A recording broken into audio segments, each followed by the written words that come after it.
This does not only increase the volume or the number of people participating in the democratic process, but it gives voice to the voiceless, that is the young. You know, the number between 18 and 21 is significant, and their voices, their opinion need to be heard. So it's very, very important. It has put us, standardized us across the world. We belong to the same standard with the rest of best practices around the world, but also it has included a great chunk of the Gambian society that were earlier on excluded in the First Republic. So in that respect, it is a big credit. Administration of justice is an indispensable feature of a functioning democracy. In the Gambia, the judicial system has incorporated into its fold traditional and alternative methods of resolving disputes, in order not only to help offset the backlog of cases, but equally make the justice delivery mechanism more functional, accessible, and equitable. What we are trying to do now, and with the support of the executive government, is that we go around the regions to identify buildings, rehabilitate them, and set up high courts, magistrates courts, county courts, children's courts in all the regions. In the next 6 months, most of these courts should be operational. Government established the Alternative Dispute Resolution Secretariat, not to only expedite the dispensation of justice, but to equally give justice a human face. Most people, are getting aware that there is no need. There are certain civil cases, there are no need you go into court, because if you come to the ADR, we do it in our own African way.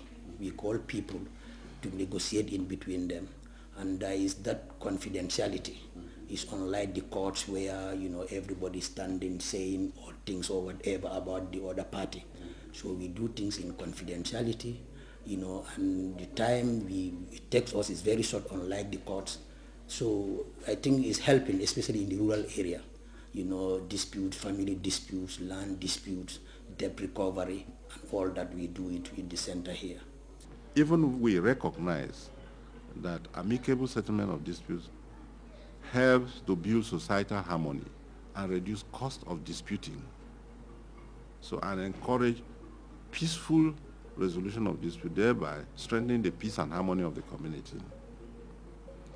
So government has demonstrated its support for alternative dispute resolution mechanism by setting up the ADR Secretariat. It is an institutionalized alternative redress system that has the mandate to investigate and adjudicate in certain category of disputes.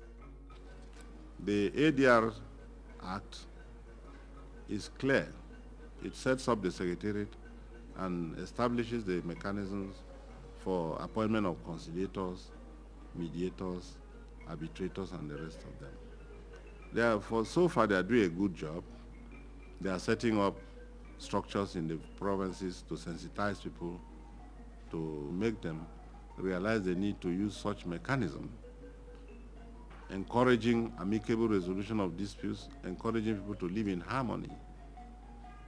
So it's very restorative, and it's one of the most potent good governance mechanisms in terms of justice, true justice delivery. It is quite a good development by the government helping the poor people who cannot access the high court with sort of money, and they prefer to be keeping silent to themselves without making any noise. But with this thing, it's quite a good thing. Within this region, they are quite aware that is exactly what they want. And I think, if I'm not mistaken, all the chiefs know that. So each of them are now coming back to the ADR proper and even asking questions from us. When we investigate, we come back, we discuss this thing, we bring in consultation, and then if we cannot solve it, we negotiate again. If not, then we go to mediation, which we think it will stop there.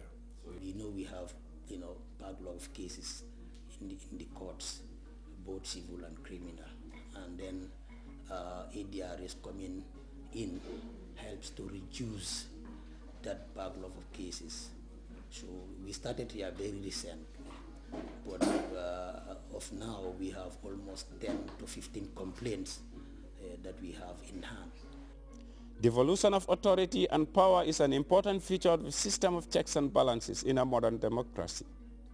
State authority has been devolved through regional governors as direct representatives of the president, and further down the hierarchy are district chiefs and then village heads, otherwise called alcalos. The office of the governor is the seat of government at this level. So if you decentralize, you are strengthening that very good office. And the essence of decentralization and good governance is for the people to at least information reaches the people. You know, the people's development is driven by themselves, and that is happening. All the institutions that are in Banjul, you know, are here. We have all the offices here: agriculture, education, area council, forestry. All government institutions are in this region. And development also, we have seen, has decentralized. There is no meaningful development without decentralization. Because if you want to centralize everything, those people who live in the rural areas will suffer. So therefore, decentralization, particularly in the Gambia, in a Gambian context, is very important. And that is why we are growing very fast now in the Gambia, because His Excellency the President has given decentralization top priority. That is why we are developing in the rural areas. For the first time ever, local government authorities are elected through direct universal suffrage, as opposed to the past when only compound heads voted.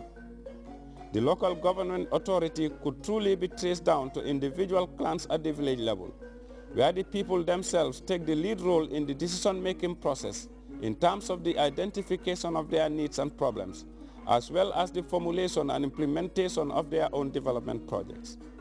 This is the concept of community-driven development. There is a provision in the Local Government Act 2002 that says each local government council should have a comprehensive and uninterrupted development plan. But this development plan is supposed to emanate from the villages. So in essence, this is what you hear some of the experts referring to as bottom-up approach. Because the approach to development that has been here, mainly in the First Republic, was the top-bottom approach, where so-called experts will sit in the office and try to assume the needs of the people and try to bring development to people. From the onset of identifying the representative of the local authority at the decentralized level, the area council elections takes place, which is key in the electoral process of their representatives. And of course, by virtue of going with the decentralization concept, actually people are participating. After all, council is all about that, to plow back the rates collected from the taxpayers into developments. And this means 60% of the rates collected or the council's fund has to be plowed into development. And this development we're talking about here has to involve the people themselves of their initiatives. If you see the decentralization composition at the grassroots level is like from a village development committee to ward development committee, and you have it at the regional level where I'm sitting as the chairman. For development to be truly meaningful and sustained, power, authority, and resources must reach out to the people through a system of decentralization. Section 193 states clearly that the administration of local governance in this country from henceforth should be based on a system of democratically elected local councils with a high degree of autonomy. This is the first pronouncement in our national constitution. It wasn't here in the First Republic. In the First Republic, council elections, in fact, when it comes to chief and others and other local authorities, I understand, only yard owners used to vote.